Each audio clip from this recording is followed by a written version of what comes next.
Welcome back, guys. If you are new to this series, we are working on turning this Civic into a simple and clean daily, and ironically enough, we bought another Civic. So in the previous videos, we worked hard to try to fix all the known problems on the car, get it squared away, mechanically sound, and then we also went through and installed wheels and coilovers in the previous video, along with some other suspension components. And with that being said, that brings us to today's video. We bought another Civic and we only paid $400 for this car. Running and driving. Does it drive good? No. But it does run good, so that means the motor is worth some money. So some of you guys know, some of you don't, but me and my dad are working really hard to build a garage. It's literally going to be my dream garage, but money is extremely tight. So I'm trying to figure out creative ways to come up with money, and this is kind of one of them. My plan is to take this car and pull the motor out and sell the motor. Basically, I'm going to go through and part this car out, use the parts I can use off of it, and basically whatever parts I use will be free, such as the cold air intake, the trunk interior, some of the interior pieces, some of the front end pieces, and then I will sell the rest of it and hopefully turn a profit and technically have some free parts by the end of it. Just so you guys have a complete understanding of what this car is, it is also a 99 to 2000 year model, same as my Civic sedan. This is a 99 with a sunroof, and mine is a 2000 with a slick top, no sunroof for anything. So literally everything on this car translates directly over to this car. Same motor, same interior, same literally everything other than the sunroof. Could possibly be some other small stuff I do not know about, but I believe they're both 99 LXs, or 99 to 2000 LX models. It might be a little bit different, like an HX, but all the same stuff, all the parts should transfer over. And this car has about 220,000 miles on it, which is about 10,000 miles more than my car. It was also painted this horrible purple color, and it was also spray painted black over that, and it looks terrible. But it does have a pretty mint front bumper. I think it's an OEM front bumper. I might be wrong. No dings, it's probably got some dings, but it's not cracked or scratched up. I think the bottom side of it's a little bent, but on my bumper it's got a lot of scratches and stuff, a big tear right there. So take that front bumper, take the driver's side fender, respray those, and put those on my car later down the line, so stay tuned. So it's kind of intimidating to get started on projects like this because there's literally so much we have to do and so much we need to get done. So instead of kind of worrying about it, what I'm going to do is try to get a small win. I'm going to take that air intake and put it on my car and use that momentum and keep going forward and see what we can get pulled off this thing and what we can get installed on my car.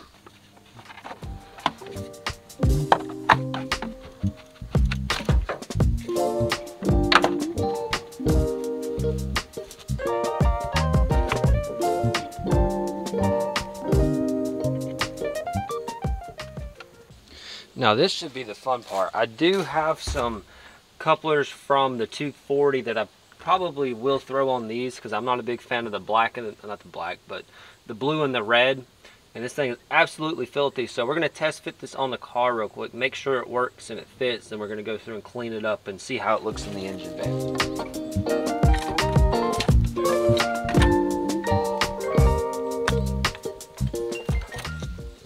Okay, it's kind of stupid how easy that was.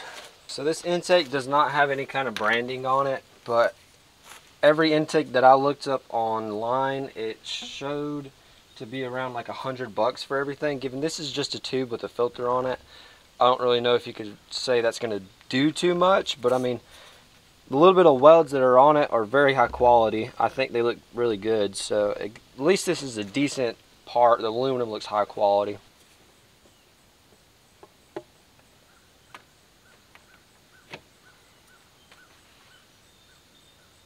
I mean, that's kind of pretty much it. I mean, I gotta plug in that and the sensor, but other than installing the little rest piece that it had for the intake, the last part is just to install this.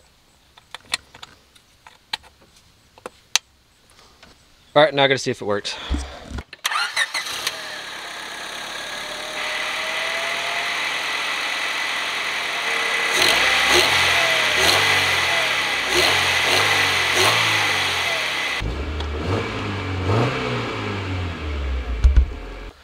Well, it definitely works. You get a little bit more of an intake noise, not by much. I am really curious to see if this makes it feel any quicker. I always hear you get like 2 or 3 horsepower, but I mean, that's like a 1 to 2% gain in horsepower, if that. So maybe not even noticeable, considering these only have like 120 horsepower anyways.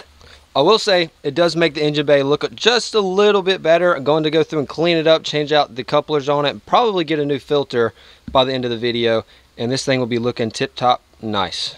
So I went through and changed the couplers on the intake, and I went through and wiped it down with some glass cleaner. This thing actually looks really freaking nice. Like, I'm genuinely surprised on how nice this thing cleaned up and how much it kind of adds to the engine bay. It does make it look a little bit more sporty. First, I guess, technical power mod, if you want to call it that, but I mean, good progress so far. So next thing on the list is to go through and do a compression test on this motor. The whole reason I'm trying to do a compression test is, like I said previously, is that I want to sell this motor, but to sell it, I want to know how healthy the motor is. So I I rented this gauge from O'Reilly's for about $45. This gauge, basically you screw into each cylinder and you turn the motor over, and it checks to see the compression of each cylinder, like how much air that the cylinder is actually compressing. And there's a certain tolerance for each individual motor. So we're gonna go through and test each cylinder and see how healthy this motor is, and I'll kind of show you guys how to do it. So first step is you want to remove the spark plug, but you want to have the proper tools to do it. My spark plug socket doesn't work to grab the spark plug, and I don't have needle nose pliers, so I'm going to try to attempt to use scissors. Definitely need a valve cover.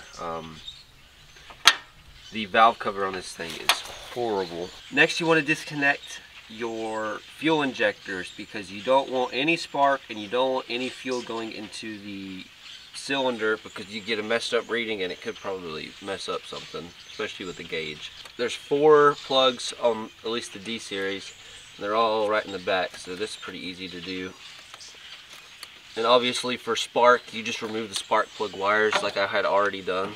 Next up, you want to get your gauge and you just want to assemble it. It's pretty straightforward. This just pops into the actual gauge. You got to pull that up and it just goes in. And you screw this into the cylinder. It has an extra attachment for actually screwing it in, so I'm going to go ahead and put that in now. Sometimes it falls off inside the cylinder head, and it can be an absolute pain in the ass to get back out, but it's part of it. So you just take and toss this down in there.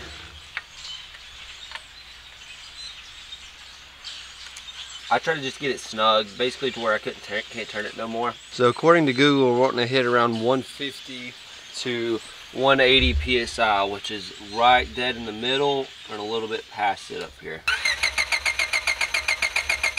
Well, it looks like it wanted to stop at 180, and according to Google, 180 is like the best PSI it could be at. Well, as much as I don't like to do it, but I'm going to admit a mistake right now.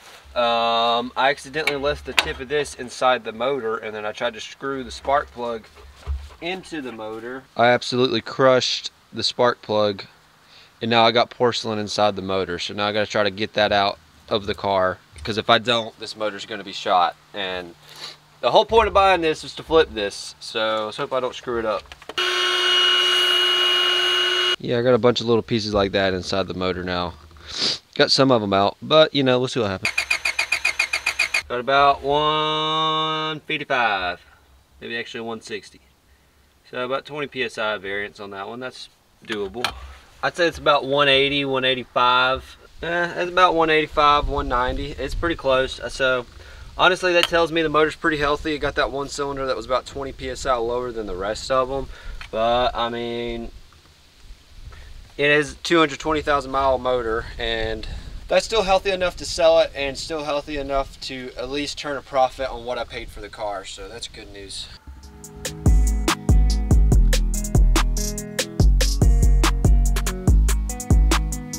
I'm having to stand in the shade because the sun is beaming today, but my curiosity is starting to get the best of me. We got the compression test done. Now I really want to see what kind of suspension is on this car. It seems like it's cheap eBay stuff, but some of it also seems pretty decent.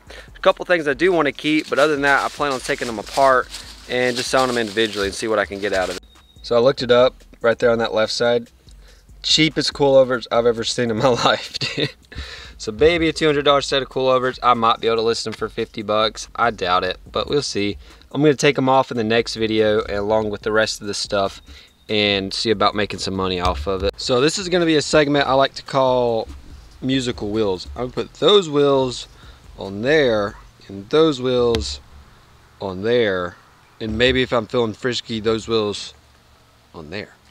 So in the last video, some of y'all know that we actually put these wheels and tires on the car, but we're already approaching bald territory on the inside because somebody did not get an alignment when they were supposed to. So I've been wanting to try to see what the SI wheels look like on the car anyway, so might as well throw them on there and save some money for a little bit so we don't have to buy tires just yet. So this is a little side-by-side comparison to this is the rear wheel.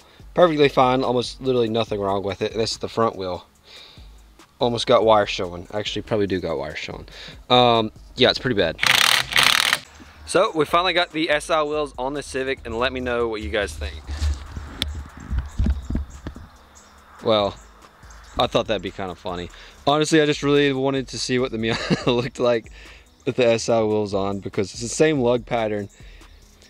I kind of don't hate it, but I also think it's absolutely terrible. But the Civic itself, it don't look too bad. I mean, it's about what you'd expect. It's a little bit lower. Honestly, it looks like it's not low at all now. Well, if you can't tell, it's currently pitch black outside. And unfortunately and fortunately in some regards, we did not get as much done as we wanted to. I wanted to basically take all the parts off the parts car and put it onto my Civic, but we didn't have the tools for the job. We wasn't even ready to get the car properly. That was a complete shit show. My tires are bald on the front. Pretty much everything that could have went wrong today kind of went wrong, and that's the way it goes sometimes. Like, everything's not perfect as it seems, and as much as I want it to be that way, it's just not the reality of the situation. So I'll see you guys in the next video, and I appreciate you guys for watching.